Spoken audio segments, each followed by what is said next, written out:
Ini berkaitan dengan apa? Ya, tadi kaitan dengan One Health, kaitannya dengan resiko bencana dan segala macam. Ya. Oke,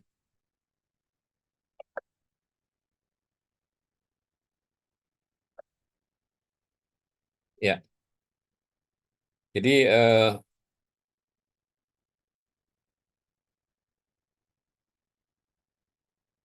Indonesia itu memiliki resiko sistemik yang tinggi. Ya. Ya. Kenapa tinggi?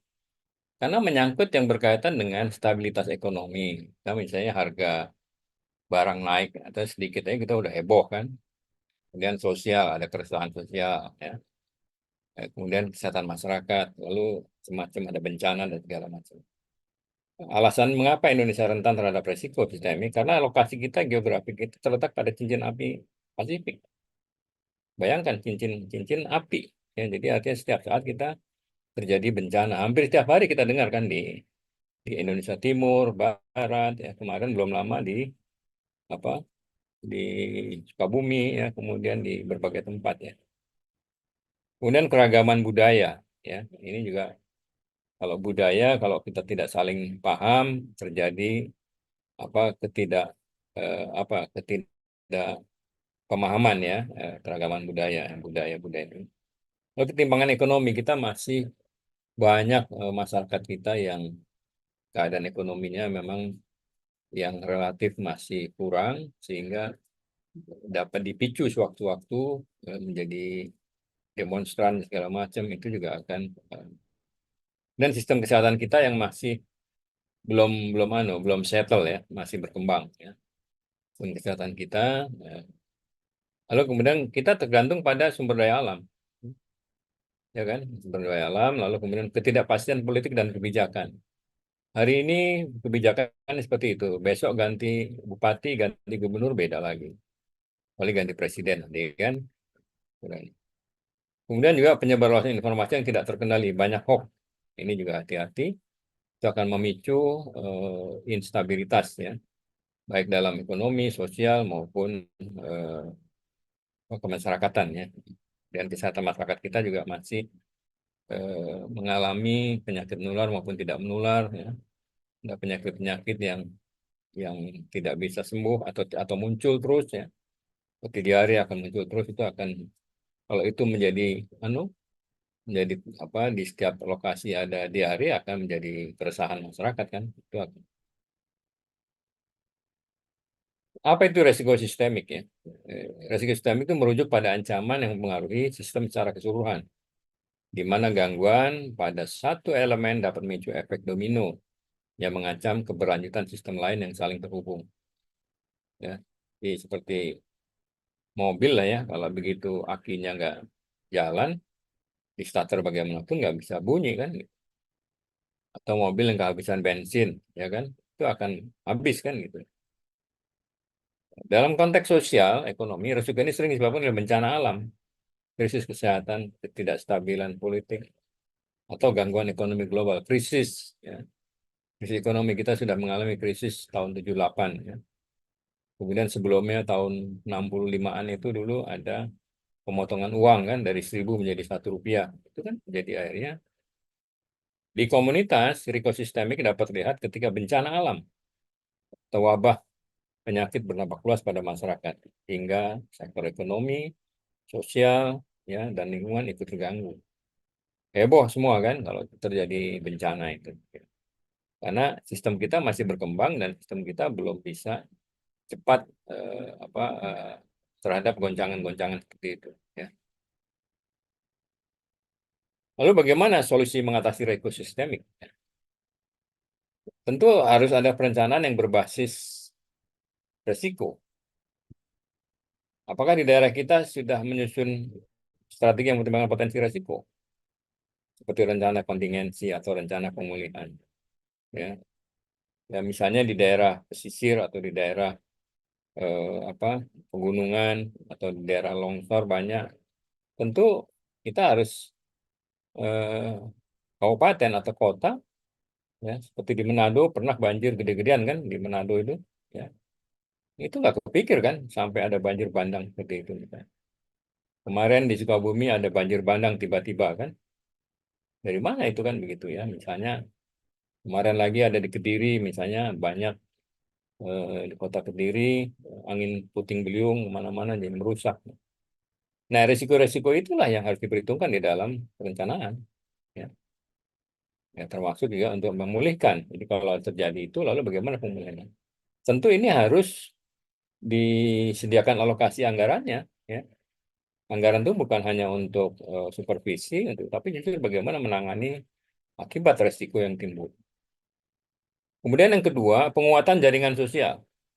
Ya, komunitas yang memiliki ikatan sosial kuat cenderung lebih tangguh karena mereka memiliki dukungan satu sama lain. Ya. Misalnya, makanya jadi tidak heran kalau di berbagai daerah ada himpunan masyarakat Sulawesi. Nah, itu juga sebetulnya jaringan sosial. Ya. Himpunan masyarakat Jawa, ya. Wonogiri, misalnya kan. Ada lagi yang Padang tuh, Sabu Seminang, ya. Jadi itu adalah sebetulnya penguatan jaringan sosial. Nah ini memang mungkin di desa kita kuat, tapi begitu kita keluar desa atau keluar rumah, kita kan nggak punya jaringan ya, kecuali lewat sekarang dengan kondisi teknologi yang tinggi, kita bisa membuat jaringan-jaringan di WhatsApp, ya kan? Itu juga akan memiliki dukungan sama lain. Jadi yang penting dia saling supaya kalau ada resiko, misalnya ada banjir, tentu orang tidak akan lewat ke situ dengan ada informasi-informasi melalui teknologi tadi. Lalu implementasi teknologi untuk deteksi dini dan respon cepat. Ya. Teknologi dengan aplikasi peringatan dini bencana dapat membantu mempercepat respon komunitas. Ini juga tadi dengan menggunakan media sosial ya, dan cepat sekali sehingga tidak terjadi akibat ya. Contoh banyak saya kira sekarang dengan grup WA itu sekarang memang ada manfaatnya untuk mengatasi hal. Lalu pembangunan infrastruktur ramah lingkungan. Ya, infrastruktur bagaimana yang lebih tahan lama bencana, membantu mengurangi dampak dari perubahan iklim, ya, serta menjaga keberlanjutan. Sekarang, oleh karena itu, orang-orang yang misalnya di Palu gitu ya, di Sulawesi Tengah, kemarin tahun 2018 terjadi tsunami gitu. Nah, itu tentunya kalau membangun situ lagi, ya tentu harus tahan yang eh, bencana, ya. Jangan sampai nanti buruk ya. Nah, Jepang itu kita bisa belajar dari Jepang. Jepang tuh negara yang paling banyak bencana, tapi rumah-rumahnya seperti dari kardus gitu ya. Jadi tidak apa-apa itu begitu goncangan-goncangan tidak separah di kita. Ya. Kita harus belajar dari masyarakat Jepang, mulai dari usia dini kita sudah disiapkan untuk sadar bencana. Ya. Nah di kita apakah sudah? Ya? Di beberapa tempat ada, tapi banyak tempat yang anak-anak sekolah tidak disiapkan untuk itu. Jadi kalau ada ambruk gitu ya, sekolahan kita nggak tahu lari kemana kan gitu. Ini saya kira harus Eh, tentu dengan kombinasi langkah ini, komunitas dapat mengurangi dampak risiko ya dan meningkatkan ketahanannya. Itu yang penting. Nah, tentu untuk melihat resiko, eh, kita harus menganalisis ya, resiko, resiko bukan risiko ya resiko. Untuk memahami kesehatan daerah, analisis risiko perlu dilakukan untuk mengidentifikasi potensi ancaman. Tentu yang pertama faktor lingkungan. Bagaimana polusi udara, kekeringan, banjir, ya yang dapat meningkatkan penyakit menular, gangguan kesehatan lainnya. Ya. Tentu kita tentu kita di dalam proses perencanaan yang berbasis risiko kita harus memperhitungkan faktor lingkungannya seperti apa. Ya, misalnya peningkatan suhu dapat memperburuk penyakit demam berdarah atau malaria. Lalu pertimbangan lain, resiko, faktor resiko penyakit menular dan tidak menular, ya, resiko wabah penyakit, ya, seperti COVID, TBC, ya, peningkatan penyakit tidak menular yang membebani sistem kesehatan daerah. Ini juga harus harus kita harus menganalisis, ya. Jangan sampai kalau kejadian wabah heboh, ya, uangnya nggak tersedia. Karena kita tidak menganalisis resiko ya, sehingga perencanaan pun tidak berbasis resiko. Lalu kemudian bagaimana ketersediaan fasilitas kesehatan yang tidak merata, kapasitas rumah sakit dan puskesmas dalam menangani bencana menjadi indikator ketahanan yang penting. Itu kita harus di dalam proses perencanaan bukan hanya menaikkan anggaran sekian persen, kan selama ini kan begitu kebanyakan kan, tidak menganalisis bagaimana, jadi tidak basis data, ya, basisnya basis insting aja kan, udahlah naikin aja 10-15% kan begitu.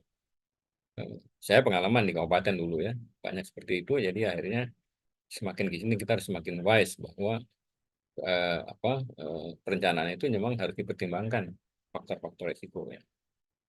Lalu faktor sosial ekonomi, ketahanan ekonomi yang rendah dapat memperburuk akses masyarakat terhadap layanan kesehatan. Timbangan ekonomi juga mempengaruhi gizi dan kondisi kesehatan masyarakat. Ini juga, kalau tentu banyak masyarakat miskin, ya kita harus memperhatikan bagaimana masyarakat miskin bisa eh, bisa anu ya, bisa mentas ya, mengentaskan. Sekarang kita punya Badan Penanggulangan Kemiskinan. Kita lihat aja kerjanya seperti apa nanti kan, yang dipimpin oleh Budiman gitu kan. Kita lihat saja seberapa jauh ini akan. Kemudian ancaman bencana alam ini juga ya tsunami, letusan gunung api. Tapi yang penting sekarang banyak tuh angin puting beliung, banjir bandang, ya kan, eh, longsor. Nah itu juga kita harus perhitungkan, ya, ancaman-ancaman bencana alam. Itu bencana alam, yang yang buatan, ya. Misalnya kita dekat pabrik, misalnya di Banten itu di Serang, apa di apa? Oh, kota Serang, salah, kota apa namanya? Cilegon. Cilegon. Itu kan daerah-daerah pabrik kimia banyak kan itu, ya kan? Itu kita Iya, Kak. mitigasi bagaimana itu? Udah belum terpikirkan oleh pemerintah daerah. Kalau terjadi ledakan kayak di Chernobyl gitu ya, di Rusia dulu, nah itu kan ya harus lari kemana itu, ya kan? Itu kita harus pertimbangkan. Ini adalah ancaman-ancaman. Kalau kita tidak dianalisis ancaman-ancaman yang di depan kita akan kesulitan ke depan. Ya. Mengurus diri sendiri aja susah, paling ngurus orang lain kan gitu kan. Misalnya gitu. Nah, bagaimana menanggulangi risiko kesehatan itu? Ya, pendekatan holistik memang harus melibatkan bukan hanya pemerintah, tapi juga pentahelix lah. Ya, berbagai sektor dan aktor terkait. Ya, pihak-pihak siapa lagi? Pemerintah, lembaga swasta, komunitas. Ya. Penguatan sistem kesehatan ini tentu kita harus menyediakan akses layanan kesehatan yang merata, memperkuat jaringan puskesmas dan rumah sakit, lalu memastikan ketersediaan obat dan fasilitas medis yang memadai. Ya, ini kadang puskesmas tuh minggu kedua udah habis obatnya kan. Di beberapa daerah saya lihat ada itu. Minggu ketiga yang datang pasiennya bawa golok kan. Ya kan resikonya kan itu. Karena obatnya nggak ada kan. Ada kan yang ngamuk tuh. Di mana tuh? Saya lihat di Sungai Penuh tuh, Bu Sus. Ya, Sungai Penuh kemarin di Jambi itu eh, obatnya tidak ditangani ya pasien itu. Udah 1 hari nggak ditangani. Ngamuk kan. Ya itu juga bagaimana kalau bisa terjadi seperti itu kalau membiarkan.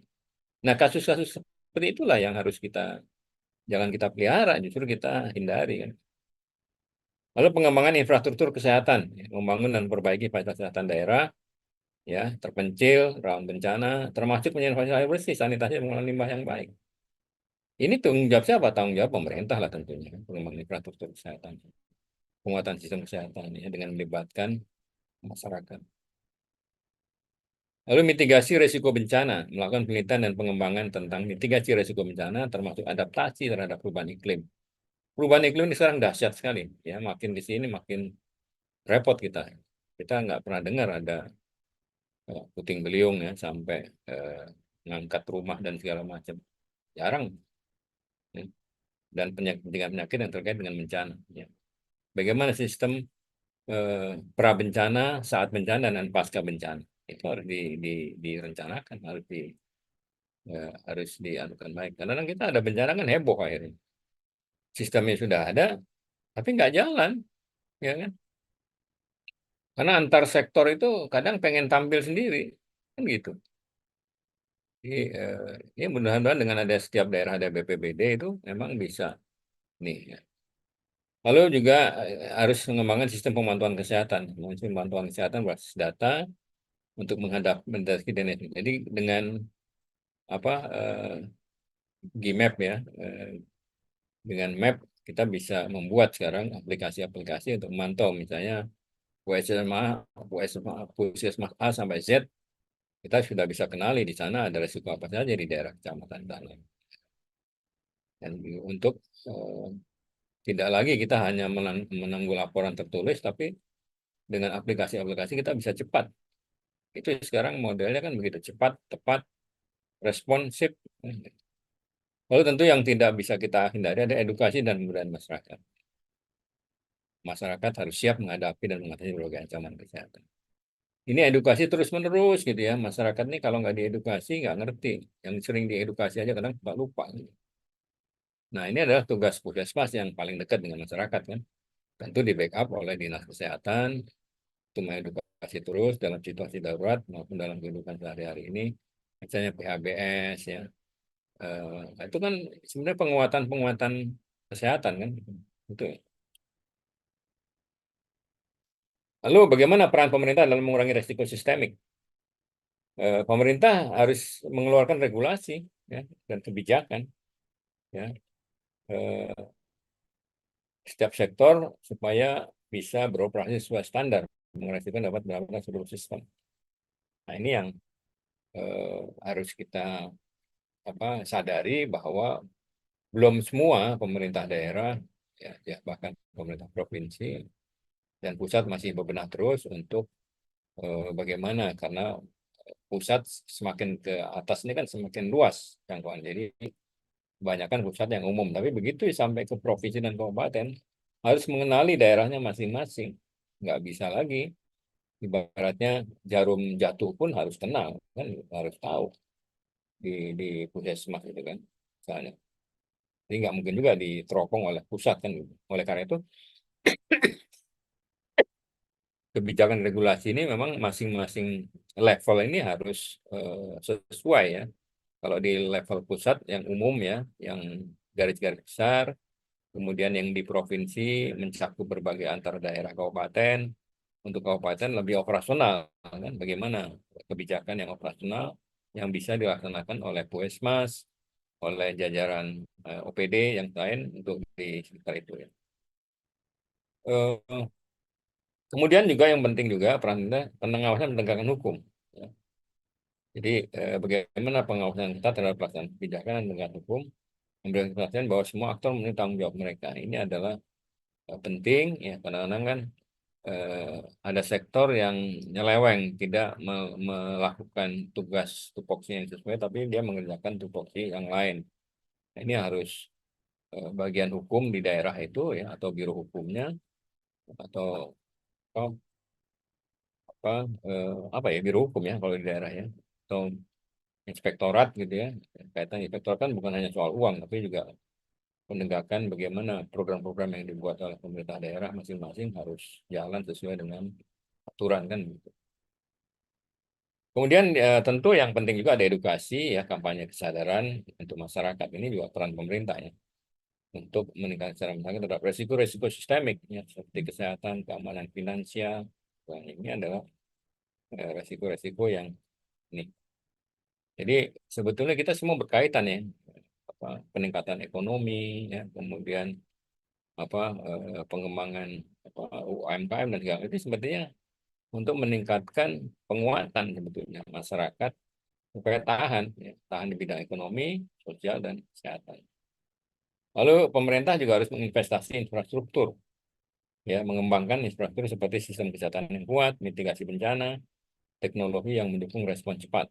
Ini adalah tugas pemerintah. Kolaborasi dan koordinasi ya, ini antar sektor dengan aktor lokal, nasional maupun internasional untuk merespon resiko yang dapat mengancam stabilitas negara. Ini adalah penting. Nah, jadi eh, mudah-mudahan kabupaten masing-masing eh, tetap menjalankan apa visi misinya setiap kabupaten, tapi juga dalam arti luas kabupaten juga harus mendukung kebijakan provinsi dan nasional kan begitu. Selama provinsi dan nasional benar kan gitu kan. Oke, lalu bagaimana peran masyarakat? Ya, masyarakat harus aktif ya, dapat peran aktif dalam mengidentifikasi merespon risiko yang ada di lingkungan mereka. Ya, tentu kalau ada latihan, ada simulasi bencana ya, itu tentu harus masyarakat diimbau harus ikut. Ya. Lalu edukasi dan sadar diri dengan mengikuti risiko dalam kehidupan sehari, menjaga kesehatan dan keamanan lingkungan, masyarakat dapat mengambil langkah pencegahan yang lebih efektif. Jadi masyarakat juga harus patuh harus ini, ya. Lalu kemudian masih kedengar suara saya? Dengar, Pak. Oke. Masih, Pak. Lalu kepatuhan Masih, terhadap Pak. Masih. ya kepatuhan terhadap kebijakan. Masyarakat perlu mendukung dan mematuhi kebijakan pemerintah seperti protokol kesehatan, prosedur keamanan, ya misalnya bagaimana kalau kita bertinggal di rumah-rumah yang resiko kebakaran, tentu kita harus mau nurut SOP-SOP yang untuk minimalkan resiko yang dapat berdampak luas, misalnya. Ya kan, jadi ini banyak kejadian-kejadian yang sebenarnya dia tidak paham resiko. Misalnya anak ditinggal di mobil kan, begitu itu kan resiko itu. Akhirnya anak lemes, akhirnya tidak bernapas kan misalnya. Lalu meninggalkan rumah, anak sedang tidur, dikunci dari luar, begitu ada potensi listrik, itu kan juga menjadi mematikan ya. Jadi nggak bisa. Jadi banyak itu kasus-kasus yang timbul ya. Jadi ini saya kira untuk eh, menyadarkan tentang resiko itu harus terus dilakukan. Lalu tentu kolaborasi dengan sektor masyarakat juga berperan dalam kerjasama dengan pemerintah dan sektor swasta ya untuk menciptakan lingkungan yang lebih aman, misalnya melalui pelaporan kejadian. Jadi kalau ada kejadian-kejadian yang aneh, itu tentu harus segera yang mengancam keselamatan tentu harus segera di. Nah, ini adalah kerjasama pemerintah dan masyarakat adalah kunci untuk mengurangi risiko yang sifatnya sistemik ya karena tindakan dari kedua belah pihak saling melengkapi dan kuat dalam menjaga keselamatan bersama. Ini jadi sebenarnya tidak sulit, tapi implementasinya tidak mudah juga ya. Nah, ini bagaimana untuk masyarakat dalam mengantisipasi dan penanggulangan risiko kesehatan ya. Ini tentu peran sangat penting ya. Jadi edukasi yang kita masyarakat tadi saya kira udah ya, seperti vaksinasi, pola hidup sehat, cara penanggulangan saat terjadi bencana atau wabah. Partisipasi dalam program kesehatan, kita banyak program kesehatan yang berbasis masyarakat tentu eh, masyarakat juga diharapkan ikut terus ya untuk perbaikan kegiatan-kegiatan yang berbasis masyarakat yang minimal risiko kesehatan ya. Lalu pengembangan kapasitas kesiapan siapsiagaan bencana. Masyarakat perlu diberdayakan terus ya di daerah-daerah terutama daerah-daerah risiko tinggi ya untuk merespon bencana atau wabah kesehatan. Pelatihan pertolongan pertama, evakuasi, cara menangani korban bencana itu bagian penting dalam pengembangan ketahanan kesehatan daerah. Pengawasan dan pelaporan masyarakat berperan dalam mengendalikan dan melakukan gejala wabah atau ada ancaman kesehatan di tempat mereka seperti penyakit menular. Ya, ini juga ya dapat mempercepat respon terhadap situasi darurat. Ini juga menjadi penting. Ya. Lalu kolaborasi dengan pihak berwenang tadi, saya kira jadi kerjasama ya bentuk jaringan relawan, organisasi masyarakatan ya termasuk dengan PMI tadi sudah disebutkan ya, misalnya dengan berbagai organisasi relawan-relawan itu juga menjadi penting juga ya untuk mendorong masyarakat dapat mengantisipasi dan penanggulangan risiko kesehatan. Nah, ketahanan kesehatan daerah sangat bergantung pada sinergi antara sistem kesehatan yang kuat, peran aktif masyarakat dalam menjaga dan menjaga kesehatan. Identifikasi dan monitorasi ketahanan kesehatan secara proaktif melibatkan masyarakat adalah kunci untuk menghadapi tantangan kesehatan yang ada untuk menciptakan kesehatan yang lebih baik di masa depan. Jadi masyarakat itu sebodoh apapun harus kita ajak karena objek atau subjek dan sekaligus objek dan sekaligus subjek negara, provinsi maupun kabupaten adalah masyarakat kan. Kalau masyarakatnya tidak diberdayakan, saya kira keberhasilannya tidak mudah ya. Nah, ini bagaimana teori dan konsep pemberdayaan masyarakat dalam ketahanan kesehatan. Kemudian masyarakat dalam ketahanan kesehatan daerah merupakan strategi penting untuk memastikan kemampuan daerah dalam menghadapi tantangan kesehatan, terutama saat menghadapi krisis dan atau bencana. Ya, ada. Nah, teori-teori yang memperkuat pemberdayaan masyarakat ini teori partisipasi. Kita banyak UKBM itu dengan menggunakan teori partisipasi. Teori ini karena pentingnya partisipasi aktif masyarakat dalam setiap tahap program kesehatan. Partisipasi ini dapat meningkatkan pemahaman dan ketertiban mereka sehingga solusi kesehatan diterapkan lebih tepat sasaran. Ini adalah partisipasi kita dengan pendekatan edukatif, ya, dengan pertemuan tingkat desa, tingkat kelurahan, kemudian mengidentifikasi resiko, ya, mengidentifikasi masalah, kemudian memusyawarahkan, ya, itu adalah metode pelibatan masyarakat, memusyawarahkan hasil dari identifikasi, kemudian merancang, ya, dalam musyawarah masyarakat. Kemudian ada pembagian tugas, siapa melakukan apa, kemudian ada pelatihan-pelatihan, dan kemudian pelaksanaan. 5 langkah itulah disebut pendekatan edukatif. Ya. Dulu ada yang pendekatan PKMI sama aja. Dan teori modal sosial. Ya, modal sosial itu ya jaringan, norma, kepercayaan. Ya. Ini menjadi dasar penting dalam kebudayaan masyarakat. Ya. Dengan menguatkan modal sosial, kolaborasi dan resiko dan kelompok lebih mudah terbentuk. Ya. Jaringan sosial, norma, ya, dan kepercayaan ini trust. Ya. Trust, kepercayaan itu bisa pudar ya kalau yang satu membuat pelanggaran sehingga tidak percaya. Ini modal sosial itu membangunnya susah, ya, tetapi eh, ininya mudah ya, membubarkan, ya, merusak modal sosial itu akan mudah dengan eh, eh, pemerintah eh, hanya janji-janji tidak memberikan kenyataan, itu akan hilang kepercayaan. Ini mulai. Lalu ada lagi disebut community based approach, ya, pendekatan berbasis masyarakat yang menitikberatkan pada kebutuhan lokal yang spesifik, ya. Dalam ketahanan kesehatan ini mencakup membangun sistem kesehatan yang adaptif dan mau merespon kebutuhan masyarakat. Nah, ini adalah sistem-sistem kesehatan, ya, yang dibangun oleh masyarakatnya, tentu dengan bimbingan puskesmas, ya, bicara kesehatan yang disebut community based approach, ya. Ini saya kira sesungguhnya yang tahu masalah kesehatan itu adalah masyarakat. Kita hanya sebagai fasilitator pendamping. Nah, implementasi bagaimana dalam ketahanan kesehatan? Ya, edukasi dan pelatihan kesehatan. Program edukasi, pelatihan diberikan untuk meningkatkan pengetahuan masyarakat tentang kesehatan dasar, seperti pencegahan penyakit menular, pola hidup sehat, dan respon awal bencana.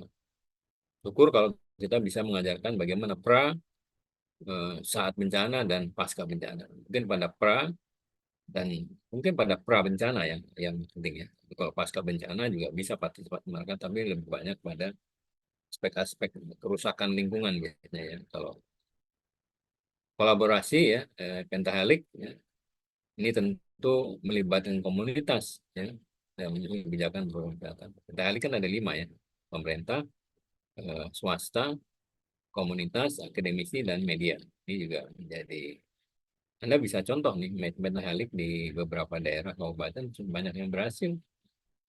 Media menyiarkan dengan berbagai keberhasilan pendekatan masyarakat, kemudian dibantu oleh swasta, ya. Kemenkes melalui Promkes kita juga sudah mencoba dengan Pentahelix ini, ya. Kita mengidentifikasi masalah kesehatan pemerintah atau dinas kesehatan, kemudian kita gandeng swasta yang sesuai dengan produknya, membantu masalah di kabupaten itu, lalu kemudian akademisi yang untuk menstudi, kemudian masyarakat yang aktif lalu media yang menyebarluaskan keberhasilan itu juga menjadi modal yang bisa dipakai, ya, untuk kabupaten yang belum optimal dalam kerjasama Pentahelix. Lalu yang berikutnya adalah penguatan kapasitas lokal. Ini dilakukan dengan perkuat sumber daya manusia dan fasilitas kesehatan di daerah. Masyarakat diberdayakan menjadi kader, ya, dapat mendeteksi penyakit dan lain-lain. Oleh karena itu saya kecewa juga kalau posyandu itu sekarang bukan kayak pemberdayaan, ya. Jadi semuanya diatur oleh pemerintah melalui Kemendagri. Itu sudah hilang pemberdayaannya. Saya kecewa juga. Jadi bagaimana itu pemberdayaan masyarakat sudah diatur oleh Permendagri tentang posyandu. Kemudian lagi belum ada ILP ya, apa integrasi layanan primer itu yang memberatkan kader misalnya. Oke, itu nanti kita bahas berikutnya lah ya. Nah, apa itu masalah dalam apa memberdayakan masyarakat? Kurangnya dukungan finansial dan sumber daya. Ya, banyak daerah yang mempunyai keterbatasan anggaran dalam mendukung kegiatan kesehatan, sehingga untuk sulit mengimplementasikan program secara berkelanjutan. Ya, jadi artinya pada saat punya uang aja, ya, akhirnya tidak sustain. Gitu. Kemudian memang ini klasik kurang kesadaran masyarakat eh, dalam program kesehatan. Ini saya kira ini tugas puskesmas ya, tugas tenaga kesehatan yang bertugas di lapangan. Ini bagaimana menyadarkan ya, bagaimana masyarakat supaya tahu, mau dan mampu. Ya. Lalu komunikasi dan koordinasi yang terbatas. Kendala birokrasi dan koordinasi antar lembaga dan program lain. Ini juga menjadi hambatan ya. Lalu peluang dalam untuk tanam teknologi digital.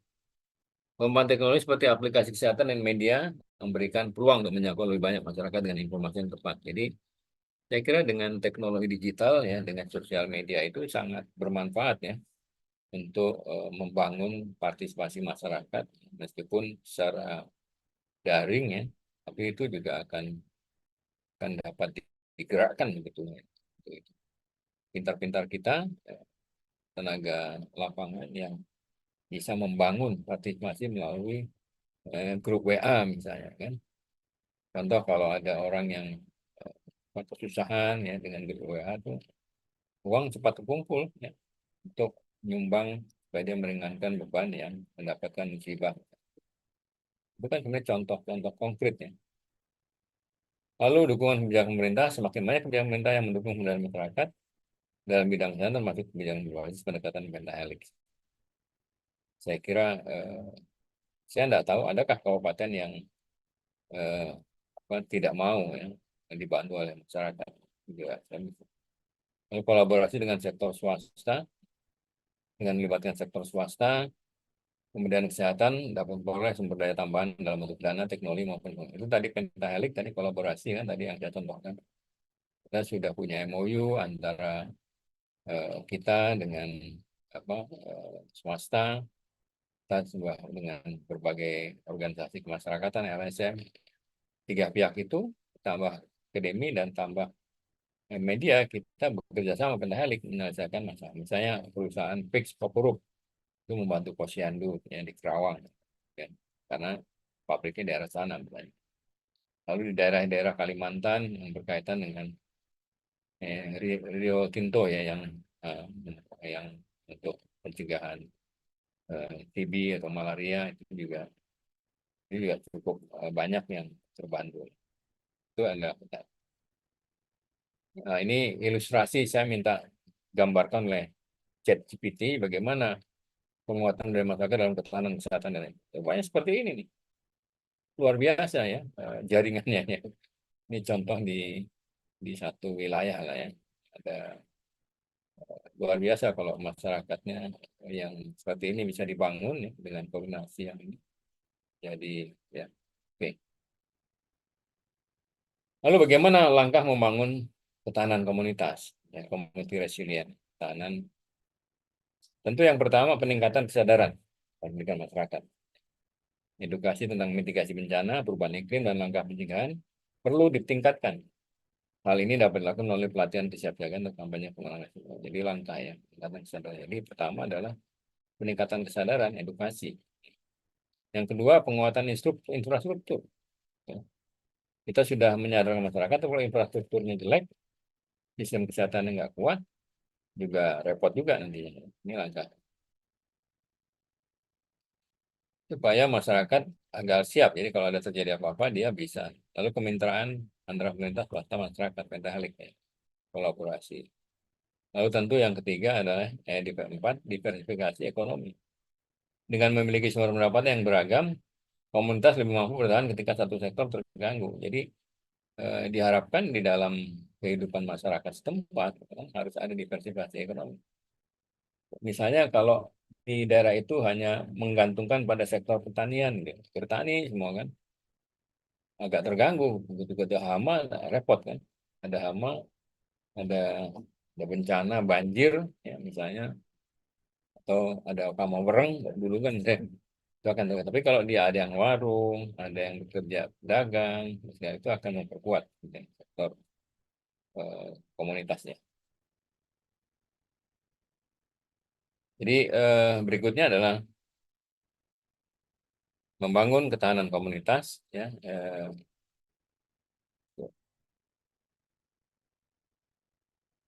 Jadi jadi mengembangkan ketahanan komunitas atau resilient community, ya, community resilient, membangun, ya, pandemi holistik yang dibangun berbagai sektor.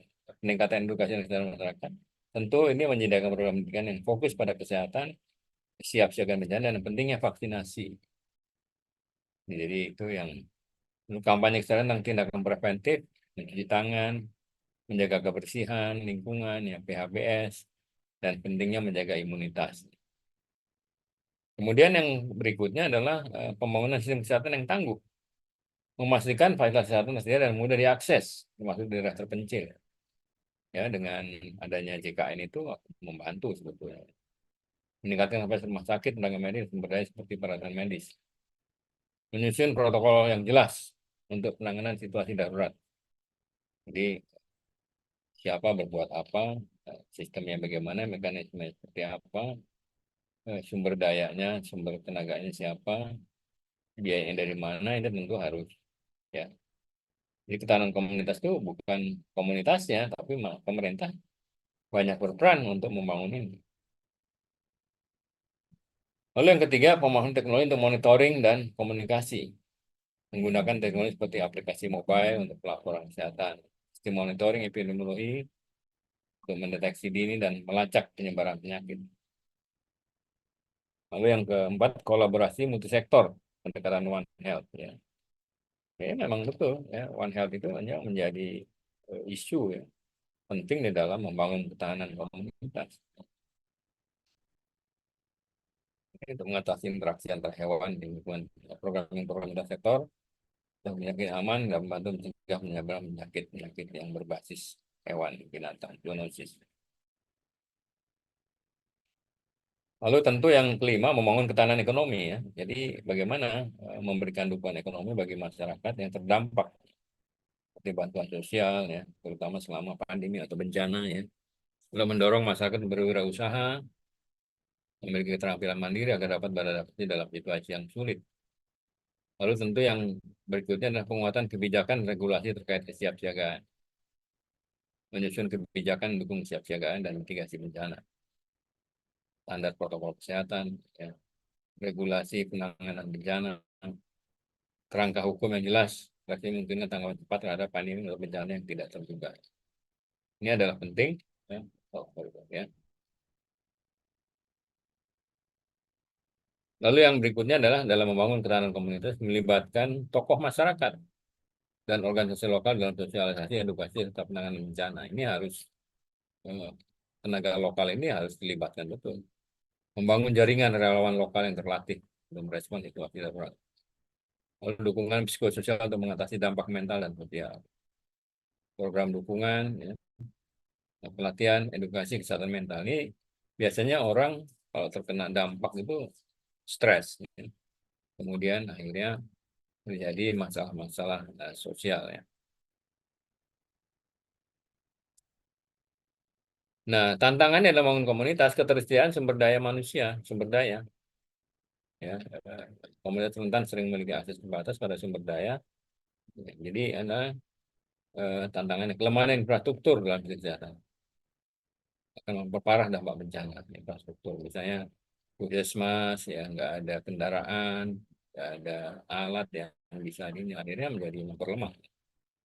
Kurangnya kesadaran pengetahuan komunitas, ya, terhambat oleh minimnya kesadaran pemahaman saya tentang risiko. Ini memang tantangan-tantangan yang harus kita hadapi di setiap kabupaten, yang masing-masing setiap kabupaten punya resiko yang spesifik. Nah, tentunya yang spesifik itu bisa diatasi. Ini contoh-contoh kebudayaan masyarakat menuju ketahanan kesehatan. Contoh Posyandu, ya, mulai tahun 2085. Posyandu ini sampai sekarang ya. Tapi posyandu sekarang ini jadi saya kaget juga itu dengan keluarnya Permendagri itu. Anda tahu nggak itu Permendagri tentang posyandu? Jadi sekarang semua diatur oleh Kemendagri. Jadi kader itu tidak berdaya untuk mengatur posyandu. Jadi semuanya dikendalikan. Salah. Jadi ini. Nah, kemudian desa siaga ya, saya sempat juga ikut merembuk desa siaga ini. Sebenarnya bagaimana ini berasalnya dari suami siaga dulu kan. Kemudian bagaimana kesiagaan itu bukan hanya untuk suami siaga pada ibunya yang akan melahirkan, tapi juga bagaimana masyarakat dikenalkan tanda-tanda penyakit menular, kemudian mempunyai faktor resikonya apa saja, tanda-tandanya, sehingga untuk bisa melaporkan kepada petugas. Ya, ada yang lingkungan, ada surveillance berbasis masyarakat dan segala macam. Lalu Germas ya, ini Germas melibatkan masyarakat dalam, tapi sayang Germas ini belum menjadi gerakan masyarakat, tapi eh, gerakan pemerintah.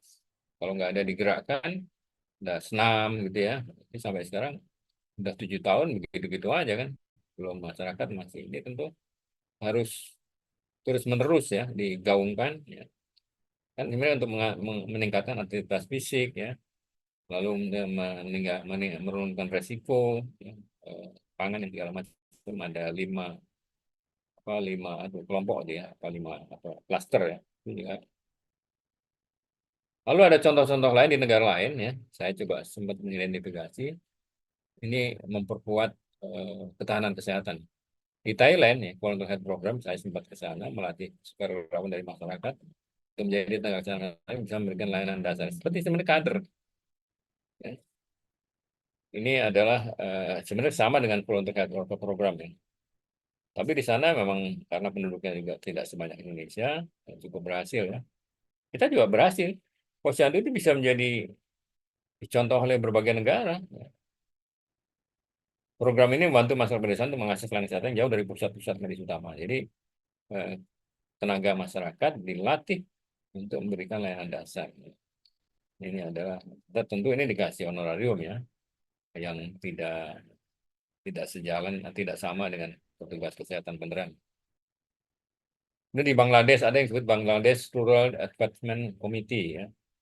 Ini adalah apa ya, kayak semacam komite para perempuan gitu ya, untuk menjadi petugas kesehatan komunitas yang dikenal sebagai Sastia Cewika. Mereka memberikan layanan kesehatan dasar termasuk perawatan. Mungkin ini pembantu bidan lah ya kalau di sini. Kembali anak dan meningkatkan status kesehatan itu di Bangladesh. Di Rwanda ini salah satu negara bagian di India yang apa memberdayakan petugas kesehatan di desa untuk memberikan layanan kesehatan dasar, pemantauan nutrisi, imunisasi, dan perawatan. Ini juga petugas kesehatan memberikan layanan kesehatan. Jadi petugas kesehatan menurut program. Kayak di kita ini ada bidan desa, ada perawat desa kan.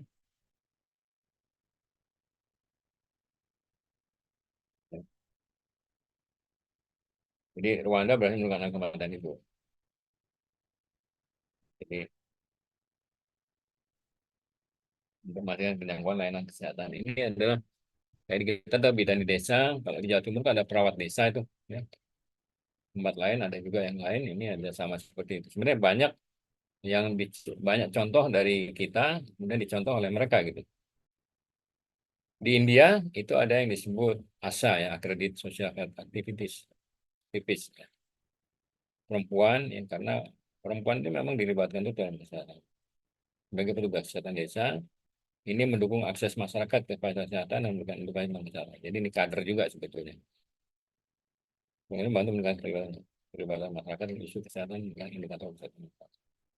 Kita kan punya indikator kesehatan masyarakat ya, indeks kesehatan. Ini juga di India ya. Kemudian di Ghana ya, ada community based health planning ya. Jadi Ghana itu juga yang preventif membangun komunitas melalui pemberdayaan kader kesehatan di pusat komunitas.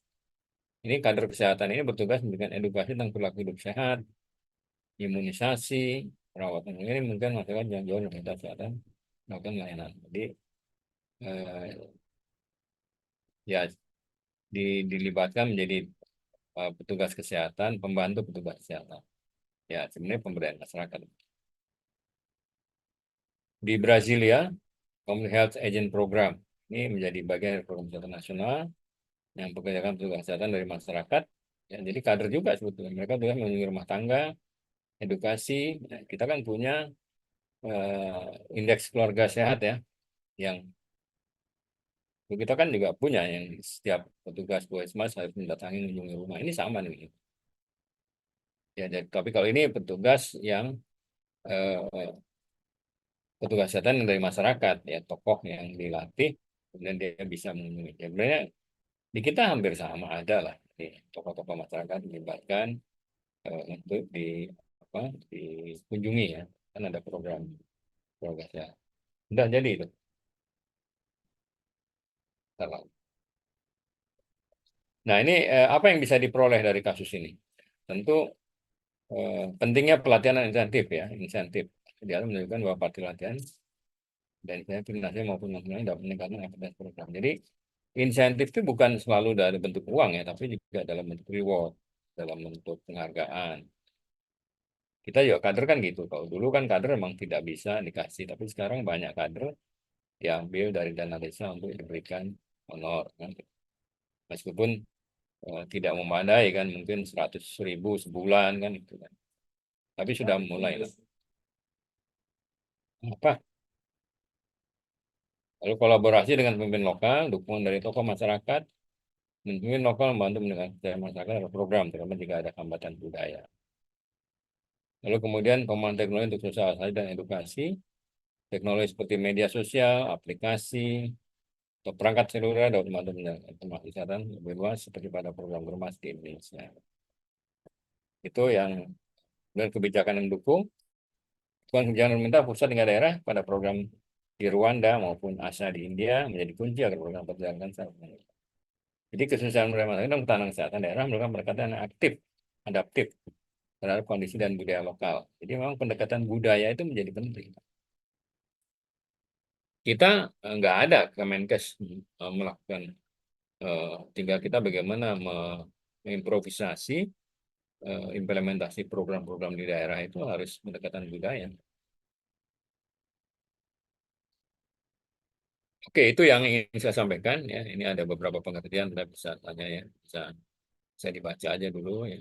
Kemudian, eh, nah ini tanah daerah. Oke, sampai situ dulu. Kemudian ini ada bahan diskusi ya, ada 10 juga.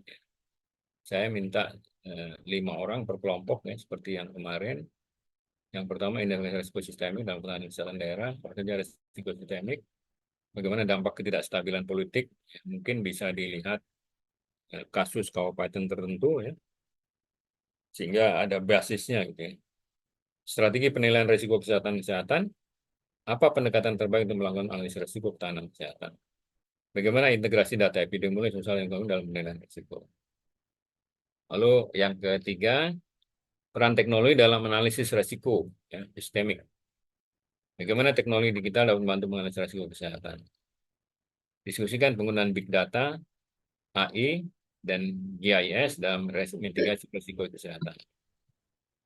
Lalu yang keempat, model ketahanan kesehatan yang responsif. Apa yang dimaksud dengan kesehatan yang responsif?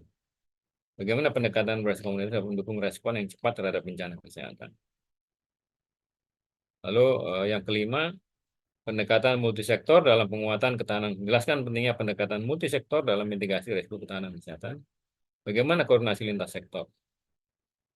Lalu yang keenam, kemudian masyarakat sebagai pilar ketahanan kesehatan. Bagaimana cara menekan peran masyarakat dalam ketahanan kesehatan daerah? Diskusikan metode dan komunitas yang paling efektif. Ya.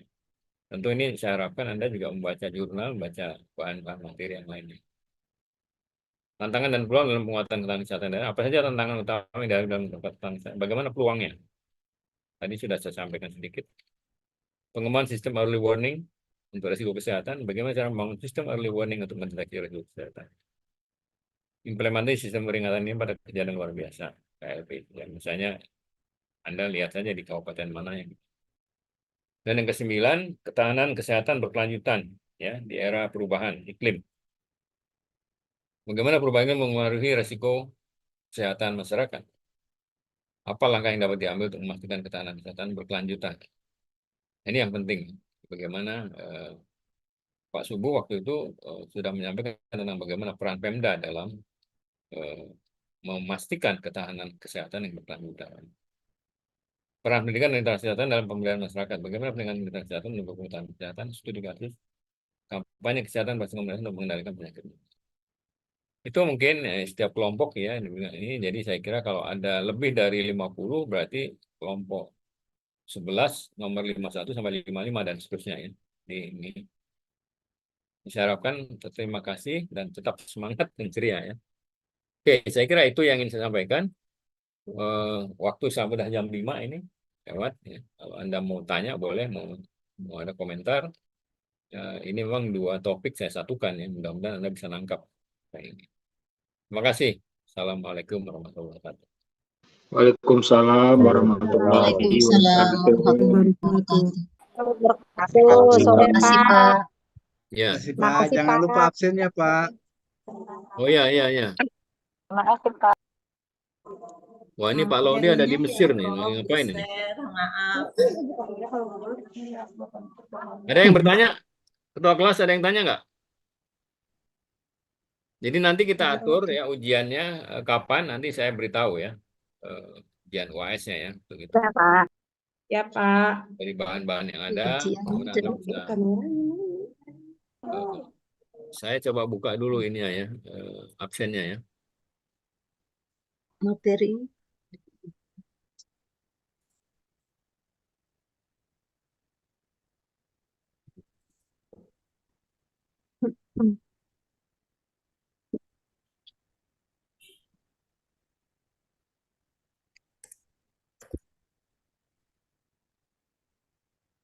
Yang lingkungan ya. Iya, Pak.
Lingkungan udah selesai ya, 3 kali ya.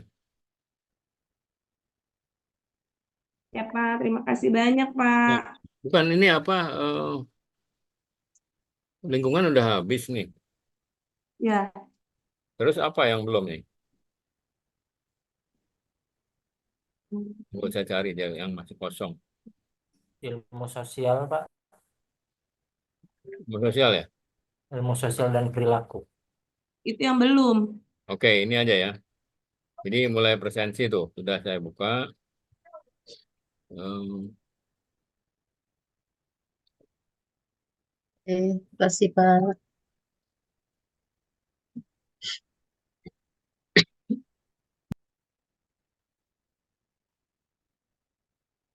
Ada jadwal ujian ya, Pak? Ujiannya kan nanti setelah selesai. Setelah kuliah pakar mungkin ya, Pak? Iya, bisa juga. Nanti saya tanya Bu Nia ya. Siapa?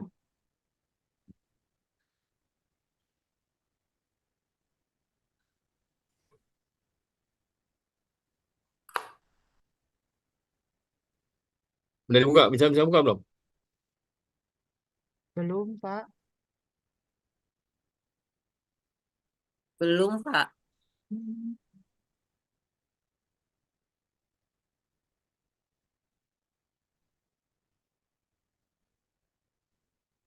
Udah tuh, udah kebuka.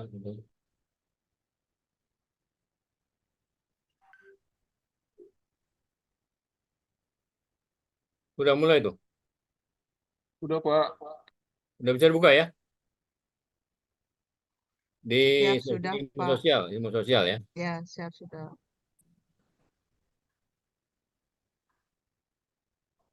Oke. Oke, nanti bahannya saya kasih ke siapa nih? Tunggu saya kasih sini aja ya. Ketua kelas aja, Pak. Di chat ya. Tunggu.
Udah bisa di ini belum? Coba lihat di. Udah saya kirim di chat tuh. Ya, sudah, Pak. Pak, itu yang Ya, punya Dokter Pak. Bambang ya, Pak, yang kepemimpinan, Apa? absennya Absennya apa? belum. Ilmu perilaku. Ilmu sosial kan? Oh, Ilmu jadi sosial absennya dan Ilmu ilmu perilaku. sosial sosial dan ya, Pak ya? perilaku, Bu. Lingkungan udah 3 tuh, udah selesai tuh. Iya, Ilmu sosial yang masih kosong. ilmu sosial. Ya. Iya, Pak. Diharapkan semua absen ya, jangan sampai nggak absen itu. Iya, Pak. Oke, itu tetap saya kira nanti ya, soal apa? Soal hasil disko dikumpulkan ya. Jadi eh, mahasiswa yang nomor 51 sampai 55 itu nomor 1 lagi nanti itunya kelompoknya ya. Kelompok 1 lagi, ada 10 kelompok. Udah bisa dibuka itunya? Udah bisa di-download? Bisa. Oke. Ya, Pak. Makasih, Pak. Pastikan sebelum UTS Pak. semua mahasiswa sudah mengumpulkan tugas ya di dalam Google Drive. Terima kasih, Ya. Pak. Baik, Oke, terima Pak. kasih ya atas perhatian semua. Jangan lupa tanggal 6-7 ke Jakarta ya. Ya, insya Allah, Pak. Iya. Sampai jumpa Jakarta, Pak. Sehat-sehat. Mudah-mudahan lancar. Ya, semoga lancar. Allah, Pak. Amin. Siapkan itu apa tampilan setiap angkatan ya, Mau nyanyi angkatan 5 mah, Pak, ada artis. gitu ya. Sip. Oke ya, saya Chief lift dulu ya. Terima kasih. Terima kasih, Prof. Ya, Pak. Terima kasih, Sama-sama. Pak. Terima kasih, Terima kasih, Pak. Pak. Terima kasih, Pak.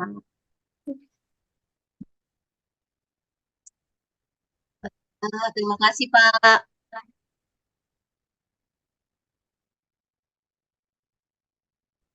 Warahmatullahi wabarakatuh.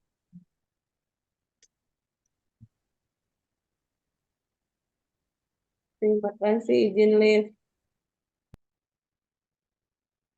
Izin live ya.